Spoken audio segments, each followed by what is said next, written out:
The Changeling of the Guard. By V. Drake 77. Chapter 8. Self-Deception. I do not care to remember how far and long I fled before realizing my pursuers had, in fact, not pursued at all. Suffice to say, it was my first real experience with having been found out, and I overreacted. That said, for the next 3 days, I studiously avoided my little niche out of a combination of fear of being discovered and shame at having been so easily startled, and, I must confess, my cup had been shattered into pieces, and that upset me more than was reasonable. As the fear was managed and stowed, a surly mood took its place. When time had come to fight or fly, I had flown without plan or hesitation. For some reason, that disgusted me. I had never considered myself a coward, and the wasted energy of the fear response was something I could not easily recover by my lonesome. Worse still was that it forced me to examine other things. I had lost my first home, the hive, because I could not be what was required of me. I had to leave the caravan as a poor disguise wore thin. And now, a pony, several animals, and a thing had very nearly frightened me into fleeing from another shelter. I was somewhat proud of this shelter, though it was not particularly attractive at the time being. It would be a waste to leave it. And the Queen's gift, I had taken to leaving it in my cavern. The idea of not coming back for it was simply unthinkable. What I needed was something more intimidating. Something that would inspire caution in an attacker, if not the same fear response I myself had given into. I toyed with his for several days, keeping it in mind as I gathered food and tooled about with the walls of my cave. Ponies, I was coming to decide, simply did not intimidate nearly as much as more monstrous creatures such as the blue thing. A burly earth pony would likely only dissuade an attacker with a show of force. A Pegasus needed to prove speed and skill. A unicorn horn? Said next to nothing about the unicorn itself. Most unicorns lacked useful offensive magic, as I understood it. These were all reasonable, coming from what little knowledge I already had of ponies, possibly part of the Queen's addition to my mind. So, what would inspire enough fear or respect to give even a starving predator pause? I thought to the Queen and felt my chitin shiver. Nothing attacked the Queen with impunity. But the idea of mimicking her, even for a moment, made me very nearly ill with the very wrongness of the concept. I further considered the Princess Celestia and the Nightmare Moon. They were clearly beings of great power, feared and respected, but I had seen neither save for Celestia's profile on coinage and the supposed mare in the moon, which in my opinion seemed oddly changeling-like already. Not enough to make a convincing disguise, and it would draw far too much attention. Celestia was too well known for me to imitate on a whim. The Nightmare Moon? While her reappearance would no doubt inspire enough panic amongst monster and pony alike for me to escape, it would also draw Princess Celestia's own attention. As I began to replicate some of the designs from the ruined architecture on the walls of my cave, pleased at how well this carving business was going, I stumbled across another idea. The flame-haired alicorns from the temple. They clearly did not exist, but as I understood from Zimere, ponies were often in the habit of telling one another stories based on things they had seen that were laughed off as tall tales, which Wasta had explained came from the length of a great storyteller's own tale, though Zimere's glare put that to question, though I would be cautious not to grow my own tale too long for fear of becoming an untrustworthy figure. Claiming to see a random alicorn with a fiery mane could be considered one of these tall tales, and surely if the power of the alicorns was so widely known and the Nightmare Moon had truly driven monsters from portions of Equestria, even the vilest of predators would fear to attack one. A short stint as an alicorn, albeit with red and orange hair instead of true fire as the carvings from the ruins would have a viewer believe, would surely be enough to distract and frighten off foes.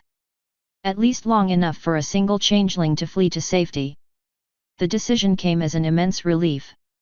A pony with wings and a horn? How difficult could that be? I already possessed both. Should I need to fly or use magic to prove myself, it would come naturally in the new form. Better still, I could use the statues of the structure for more of the design. So, in my head, I began to flesh out the new shape, with a heavier focus on a warrior's build, though I studiously avoided shifting during this time. The efforts served a dual purpose. Firstly, it returned some of my confidence in my ability to survive. Secondly, it served to distract me from being alone again, which was starting to creep into me. Confronting the sensation did nothing to alleviate it. Though I did enjoy the opportunity to do as I wish without much regard for the thought of others, I knew the situation could not last. My larder grew and shrank as I tried to assuage my self-imposed emotional fasting with physical foods, and then by distracting myself. I carved shelves into the walls of my cavern, stacking my meager belongings within. With some confusion, I noted that the crystals from the queen's pouches had begun to glow at some point, and I placed them in separate niches, wondering at the strange new light. I could not really think of a source for the new energy, and was confident they had not been glowing when the queen had given them to me, and could not for the life of me determine if I had inspected them prior to leaving the caravan. I wondered idly if they were meant to establish trade amongst the ponies. The queen must have had foresight that I would require the use of currency, or that in my future I would need to barter for some basic goods. If that was her intention, I was currently unable to accurately assess their value, and would not squander her gift by receiving less than full price. I was able to duplicate the carvings on the walls of the ruined structures very nearly perfectly, I thought, taking into account the damage done to them and leaving spaces for the glittering stones and metals I had seen before. Perhaps if I found more, I could replicate the design in full. It was a shame that the entire thing had collapsed. I felt a certain kinship with those builders. My own workmanship had proven faulty, so clearly I was not the best judge of such things, but I wanted to be. I also began making duplicates of the cup I had found, and at that I proved far less adept. Annoyance was beginning to tinge my efforts, and I realized that part of the trouble was that some stone held a cup's shape very poorly. A mixture of rock dust, finely ground beneath my hooves, and builder's saliva made something a bit more like the cup, though I could not get it to hold shape properly. Even hardened, it ended up looking lumpy, almost melted, and eventually I recognized I was not yet capable of doing it justice, instead using these as bowls and making a much larger version of the cup that I did not hollow on either end, instead leaving it as a large altar-like table that I kept in the center of my cave, carving it appropriately, then arranging some of the queen's crystals on it. The effect was pleasing to my eye, lighting the entire cavern well with a color-changing light that seemed to fade when I left the area. I could not begin to understand the mechanism by which this functioned, and simply ascribed it to the queen being far wiser than myself in such matters, as one would expect. All the same, things were progressing smoothly and I was growing more confident that I could make a permanent home somewhere more central in Equestria to keep important belongings or to hide. This would act as a secondary, and I could change my forms as I wandered, absorbing energy from the ponies in small quantities as my former hive mates did.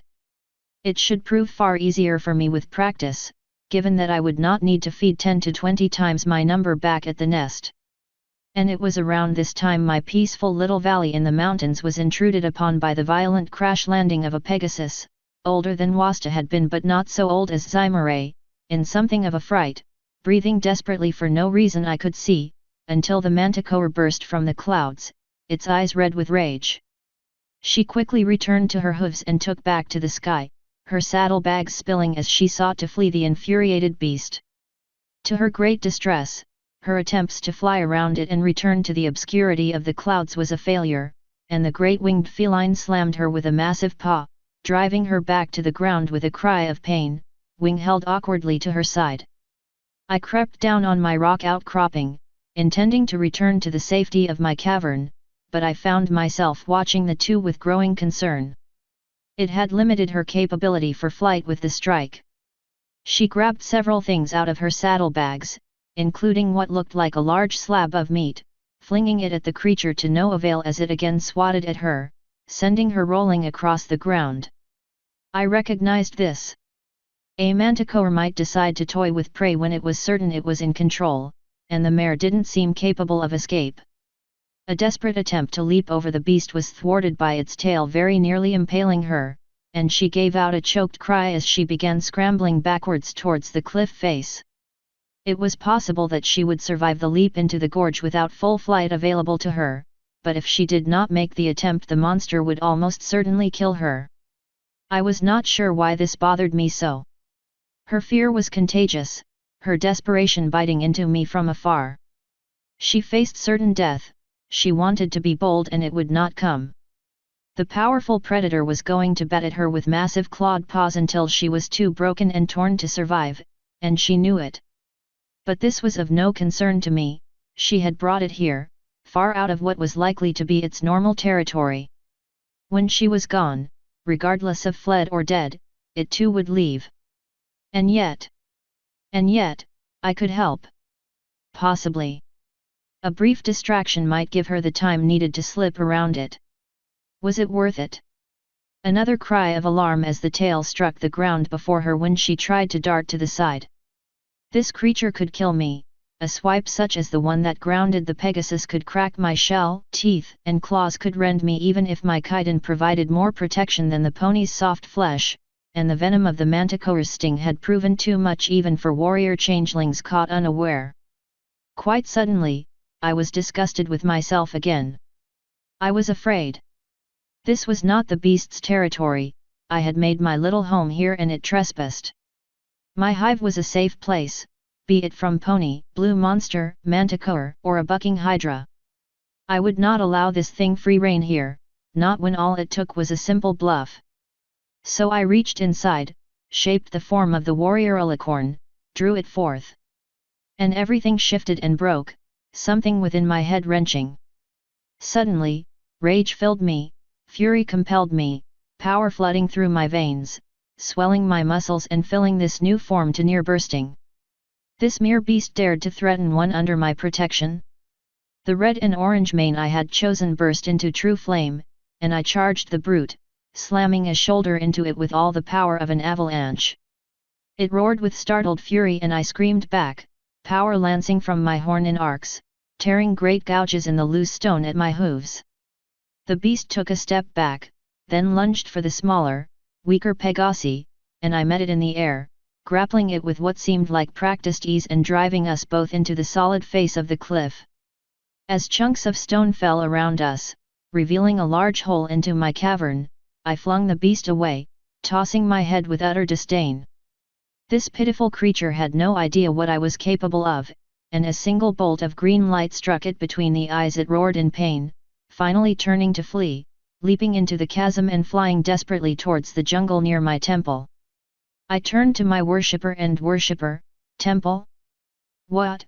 Where was I? How? I collapsed before the stunned mare, green flame eating at the form of the alicorn warrior in patches, the last dregs of weeks, if not months, worth of power flickering and going out as both orange and green flames sputtered and died. I stared unblinkingly up at her as the world slowly faded to nothingness, a horrid aching cold and emptiness filling me as my mind slowed. I had touched something. Something I was not meant for, and there was a price. I saw a vague shape rush towards me, but could not draw forth the energy to care or even truly be concerned. My last thought was of rough shod, and I wondered if he would have been pleased with me, and then the darkness was all I knew. Author's note.